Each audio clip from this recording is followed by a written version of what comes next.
Hi, thanks for joining me today.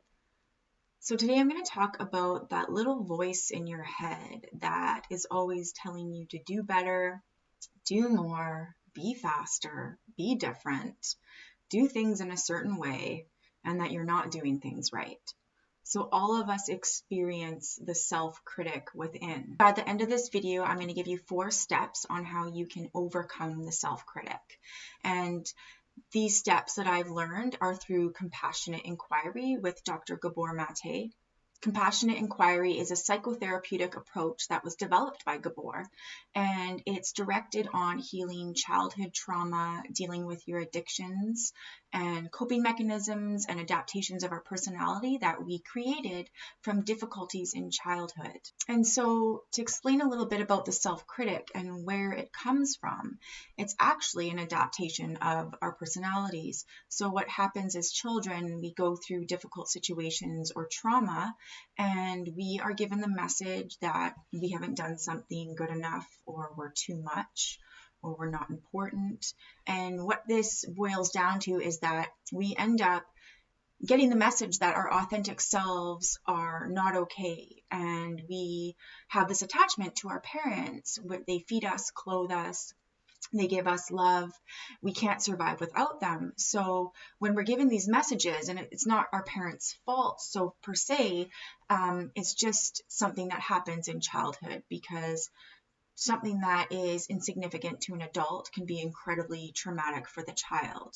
So ultimately, we give up our authenticity at a very young age for attachment and approval. And what is created from this is the critical mind. For healing technologies and advice for your transformation, make sure to subscribe to my channel and hit the bell if you want to be notified when I put out new content.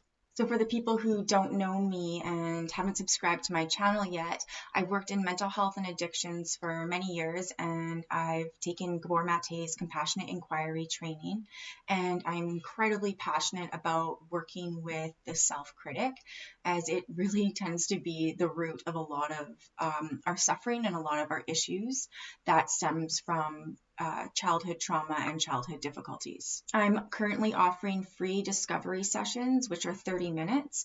You can book a session online with me, and the link to my website is in the description below. So let's dive into number 1, which is identify the self-critic. So like I said in the beginning of this video, the self-critic is usually that part that is telling you to be different than you are, or is doubting you, or telling you to do more, or telling you to be better, or telling you to be faster or stronger, or that you're not good enough. The self-critic is incredibly tricky, and it can trick us into believing these things about ourselves. And they are definitely based around other core belief systems that we created in childhood. And so the main core belief systems, which I've gone over in my other videos, is not feeling good enough, I'm not important, I'm unworthy, I'm worthless, I'm unlovable. So those are just a few to name. So to identify the self-critic within, we need to take a step back and become the observer and get curious about the negative self-talk that arises. And when you start to become the observer, you might notice that there's a lot of negative talk and that it's going on all the time. And it might seem overwhelming at first, but it's just because you're exposing it. And it's probably been there all along, but now that you're making it conscious, it's going to seem like a lot, and it's going to seem really loud. And sometimes this can feel overwhelming. It can really see like there's a big mess within us, but we didn't maybe see this mess before. And because we are making it conscious, it's just being exposed. So just know that you're doing the work and everything's okay. And so all you're really doing in step 1 is identifying this part of yourself, understanding when it comes up, when it shows up, and seeing it as a part of yourself and just observing it. And we'll move into step 2, which is bringing compassion to the self-critic by understanding its functionality. So a lot of people, and including myself, I used to want to get rid of the self-critic, or any parts that I saw within myself within shadow work. When I first started doing this work over a decade ago, I wanted to get rid of these parts of myself. But it's not about getting rid of anything. It's actually about embracing these parts of ourselves, accepting these parts of ourselves, loving these parts of ourselves and then integrating them within. So what is the self-critic's functionality? Well, what does it do? It's telling you usually to do more, be better, do something different, right? It's being critical towards you. So why is it being critical of you? Well, it's trying to make you be better. So something that happened in your childhood where you were your authentic self, you were given the message like I spoke about before, where that authenticity was not okay. And so the self-critic is born. And so what is its functionality? If it's trying to make you better, why? Because it doesn't want you to be hurt. It doesn't want you to be disappointed again. It doesn't want others to hurt you again because it was too painful as a child. And so we create this part within to protect ourselves. So this part is really our friend. And as Gabor Mate says, it's our stupid friend, but nonetheless, it is our friend. And when we can see that this part is actually trying to help us, we can embrace this part instead of wanting to get rid of it. And so how do you treat your friends? Well, I'm sure you treat them with respect and kindness and compassion, right?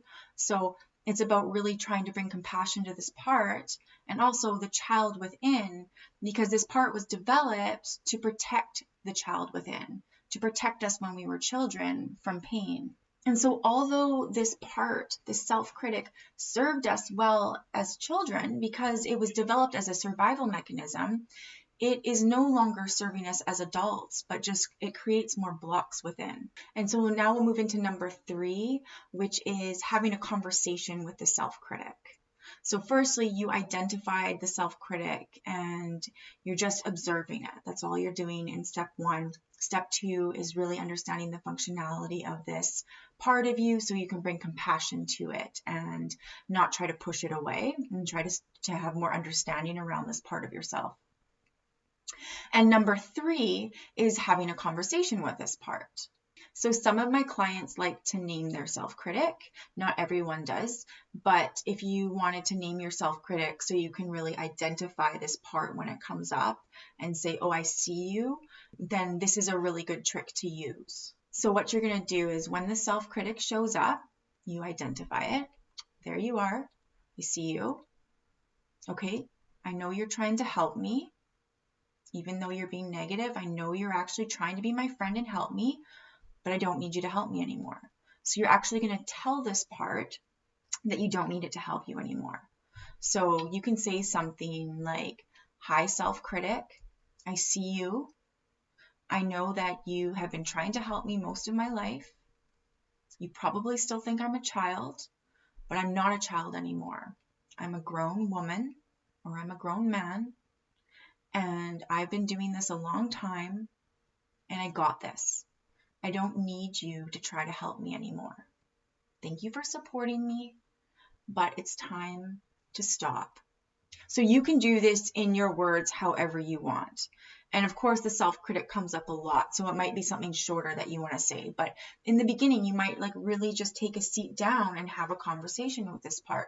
And the more and more that you do this and practice this, the easier and easier it will get. And then number 4 is super simple and quick. It's just that implement these skills that I've listed to you in your daily life. Don't just do it once or twice and then forget about it, right? I mean, of course, we have to have compassion for ourselves and our process, but really take responsibility in wanting to see the self-critic. So the more responsibility we take, the more self-aware we become. And then the more self-aware we become, the more responsibility it takes. So it's taking baby steps more and more towards that self-awareness where it starts to become really natural for us. And then that's when you can call it out here, here, here, left, right, and center.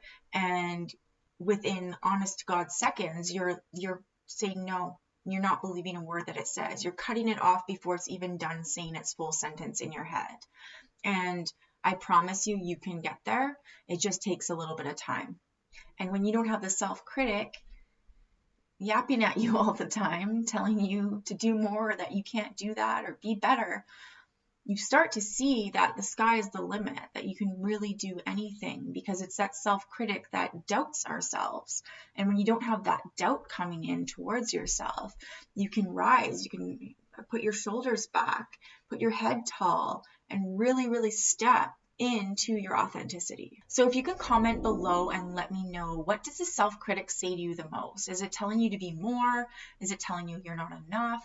Is it telling you you're not important, or to do things in a different way?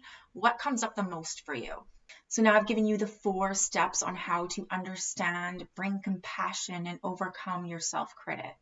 If you would like to connect with me, you can also check out my Instagram page, which is in the description below, and my website is also in the description below. If you'd like to learn more steps like these, be sure to check out my video on shadow work and inner child work, and the links are in the description below. If you like this video, be sure to subscribe to my channel and hit the like button and share with your friends.